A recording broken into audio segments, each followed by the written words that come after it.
Paulo Régulas Neves Freire nasceu em 19 de setembro de 1921, na cidade de Recife, Pernambuco, e faleceu em 2 de maio de 1997, aos 75 anos.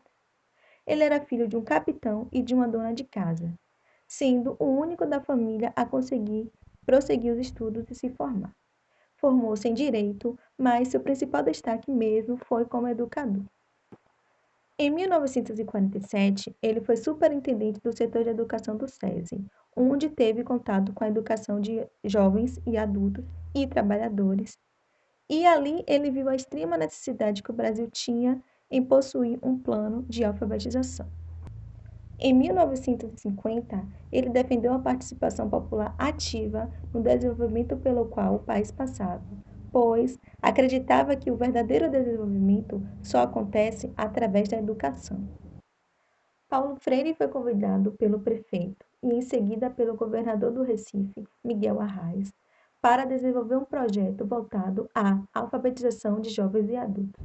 Assim, baseado na sua crença de que a educação é a base libertadora, ele desenvolve um método de alfabetização para jovens e adultos associando som e imagens, e quase sempre trabalhando temas como pobreza e trabalho, que são temas que dialogam muito com a dinâmica de vida desses estudantes. Em 1963, com o apoio dos Estados Unidos, através do programa Aliança para o Progresso, alfabetiza 300 pessoas na cidade de Angico, com o seu novo método, num curso de 40 horas. Após o sucesso de Angico, Paulo Freire foi convidado para coordenar o Plano Nacional de Alfabetização, onde o seu método seria adotado.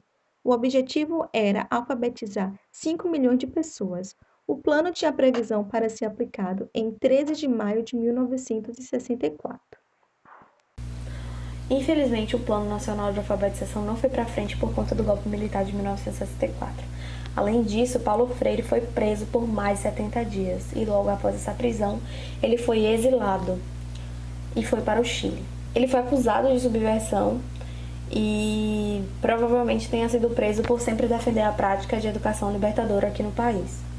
Então, quando ele foi para o Chile, ele trabalhou lá por 5 anos no Instituto de Capacitação em Investigação e Reforma Agrária e foi lá que ele escreveu seu primeiro livro, A Pedagogia do Oprimido, em 1968. No ano seguinte, Paulo Freire se mudou para os Estados Unidos e começou a dar aula em Harvard e, em 1970, se tornou consultor do Conselho Mundial de Igrejas e assim permaneceu por 10 anos. Em 1975, ainda como consultor, Paulo Freire começou a desenvolver o seu plano de alfabetização em alguns países recém-independentes no continente africano, sempre em busca de defender os processos de descolonização desses países. Então, o plano que ele teve aqui, que deu certo com os 300 adultos, ele também tentou colocar em prática nesses países lá do continente. Em 1980, ele retornou para o Brasil, 16 anos depois de ser exilado, e começou a lecionar na Unicamp e na PUC de São Paulo. Ajudou a fundar o PT e nessa ajuda, nesse auxílio para fundar o Partido dos Trabalhadores, ele se afiliou. E foi muito próximo ali quando o PT assumiu a gestão da prefeitura da cidade de São Paulo, na gestão de Luiz Erundina, onde ele foi nomeado como secretário da Educação do município. Então, durante a sua gestão, ele se empenhou na implementação dos movimentos de alfabetização, na recuperação salarial dos professores, e na revisão curricular também. Então, ele sempre no compromisso ali da transformação escolar, da transformação na educação. O livro Pedagogia da Autonomia foi o último livro publicado pelo educador brasileiro Paulo Freire. Nele, há várias propostas de práticas pedagógicas necessárias à educação como forma de contribuir para a autonomia do educando, valorizando e respeitando seus costumes, suas culturas, seus conhecimentos empíricos e suas individualidades. Para realizar tal obra, o autor se baseou em ideias progressistas de ensino, levando em conta o conhecimento do aluno no diálogo com a disciplina, além de valorizar a experiência da vida como fator primordial para o aprendizado efetivo. Em seus capítulos, Freire fala que ensinar não se trata apenas de um ato de transmissão de conhecimentos, mas sim de criação de oportunidades para a construção de saberes, representando um processo de formação na qual o educando vira sujeito de seu próprio conhecimento. Entretanto, ambas partes desse processo passam por um aprendizado, tanto educando como educador. Contudo, nessa formação, é indispensável que o docente possibilite ao aluno o objetivo a ser traçado em seu conhecimento, para que, assim, o educando possa ter qualidade crítica e, assim, sejam capazes de criar. Como eles têm a capacidade de criar, eles podem ser antagônicos a um professor com raízes tradicionais, que anulam o poder de indagação e de curiosidade do educando.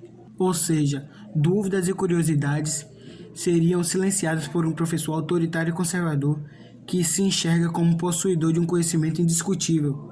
Dentre outras qualidades, o livro Pedagogia da Autonomia é um livro centrado na experiência estimuladora de decisão e responsabilidade. A pedagogia do oprimido. Paulo Freire apresenta as relações da estrutura social e indica os caminhos para o entendimento da pedagogia, analisando os fatores que influenciam o aprendizado. O livro foi escrito em 1968, no período da ditadura militar, enquanto encontrava-se exilado no Chile. É considerado como um dos livros mais importantes de toda a obra do autor. Freire discute sobre a educação em duas grandes correntes, a educação opressora e a educação libertadora. Por educação opressora, entende-se a educação tradicional, a educação bancária, que reflete uma sociedade opressora, na qual os educadores assumem que os alunos são como recipientes passivos para receber os conteúdos programáticos pré-definidos. Neste contexto, os professores são os que têm o conhecimento, portanto, os depositantes de conteúdos. A educação libertadora, por sua vez, é uma educação mais humana e vista como problematizadora e libertadora, que visa despertar os indivíduos de sua opressão e gerar ações de transformação social.